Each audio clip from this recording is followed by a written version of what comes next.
La Web TV de cet événement Place DTP 2022, c'est ici. Merci de nous rejoindre. Place de la République à Châteauroux avec le soleil évidemment. Il y a peut-être des visages que vous revoyez dans certaines interviews, c'est normal. On parle de plusieurs sujets. J'accueille Leslie Laroche, secrétaire générale des canalisateurs. On s'est vu, j'allais dire tout à l'heure, mais c'est peut-être sur une autre vidéo pour vous qui nous regardez. Max Monin également.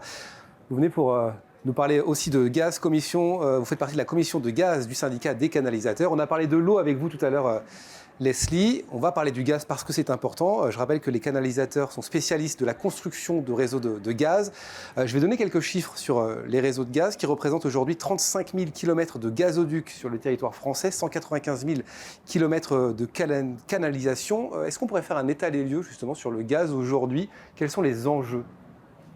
Oui, tout à fait. Non, mais les chiffres sont les bons. C'est vrai qu'il faut toujours distinguer dans le gaz ce qu'on appelle le gaz distribution, donc la distribution de gaz, donc des tuyaux qui sont plutôt petits, et le transport de gaz sur des longues distances avec des tuyaux avec des diamètres plus importants. Et effectivement, nos entreprises en font beaucoup, comme on disait précédemment, d'eau d'assainissement, mais également du gaz. En termes de chiffre d'affaires, c'est à peu près, selon les années, bien sûr, ça varie toujours un petit peu, l'activité bouge un petit peu, mais c'est à peu près 450 millions d'euros de chiffre d'affaires par an, France entière. D'accord. Et c'est un peu moins de 10% en fait, de l'activité canalisation. Et voilà, il y a de la rénovation, du neuf, c'est assez varié. Il y a différents segments d'activité au sein du gaz, il y a du biométhane, etc. Et le gaz qui a toute sa place évidemment aujourd'hui, mais il y a ces enjeux qui rentrent en compte, des enjeux environnementaux, on a commencé à en parler, des enjeux sociétaux aussi. On est dans quel état d'esprit aujourd'hui chez les canalisateurs? Soit Max, soit Leslie, par rapport à tout ça, parce qu'on parle beaucoup de transition écologique. J'imagine que voilà, le gaz va rentrer dedans. Oui, bien sûr. Non, c'est un pan très important quand on parle de transition écologique.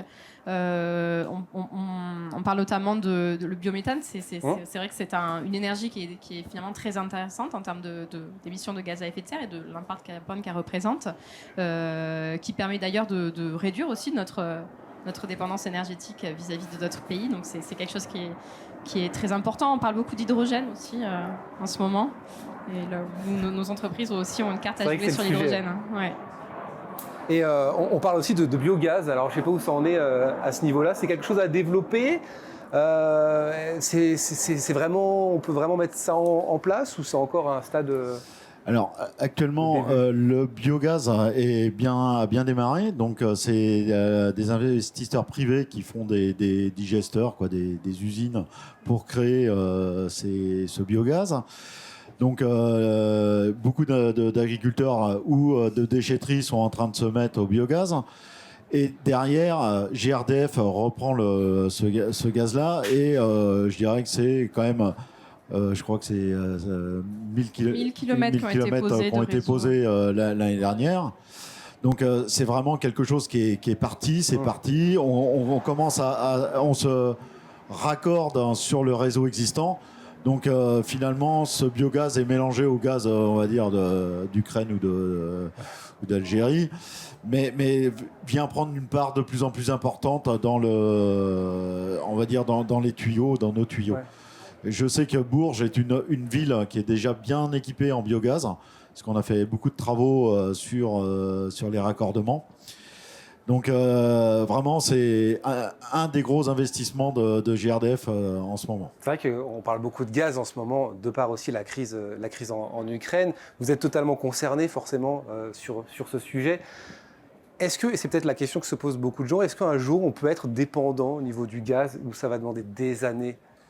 C'est pas une question facile. Alors, j'ai entendu dire, que l'objectif, ça serait 2050, l'indépendance française en gaz.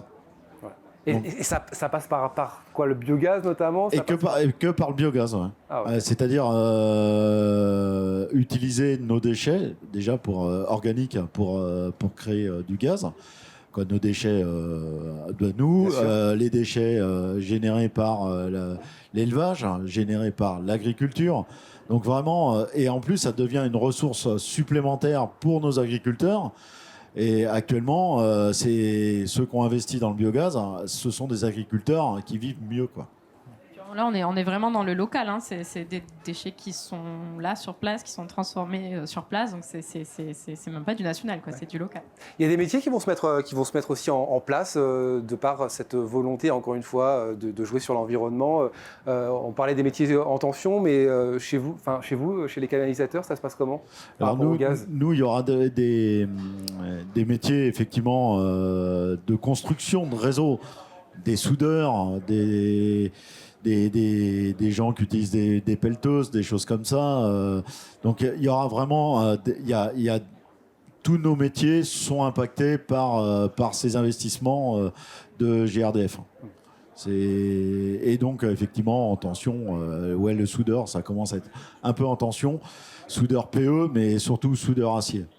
Donc ça recrute, il y a du recrutement et c'est aussi l'idée d'un événement comme celui-ci. Vous avez fait un petit tour sur cette place DTP. Est-ce que vous avez rencontré des gens qui déjà ont essayé de découvrir, ont tenté de découvrir le métier des canalisateurs, parce que ce n'est pas forcément des métiers qu'on connaît. Et est-ce qu'on vous a parlé de gaz ? Est-ce que ça revient dans... Ou alors pas du tout. Ou alors est-ce qu'on se dit que finalement les canalisateurs, on ne sait même pas qu'il y a le gaz dans tout ça ? Alors effectivement, on n'a pas entendu parler de gaz, hein, grosso modo quand même, soyons clairs. Par contre, on a des contacts avec les écoles. Tout à l'heure, j'ai essayé d'organiser des visites de chantier sur des chantiers probablement de gaz. Donc ça permettra aussi à des jeunes de découvrir ces métiers, parce que quand on parle de TP, en règle générale, on voit la route, on voit les ponts, les choses comme ça, mais on ne voit pas ce qui fait la vie. C'est ce qu'on disait, c'est invisible. Ouais. Tout ce qu'on fait est invisible et les gens n'y vont pas naturellement. Donc c'est vrai qu'on est sur des métiers très intéressants, que ça soit l'eau, le gaz, l'électricité, la fibre optique, parce que maintenant, je dirais que c'est un fluide hyper important pour tout le monde.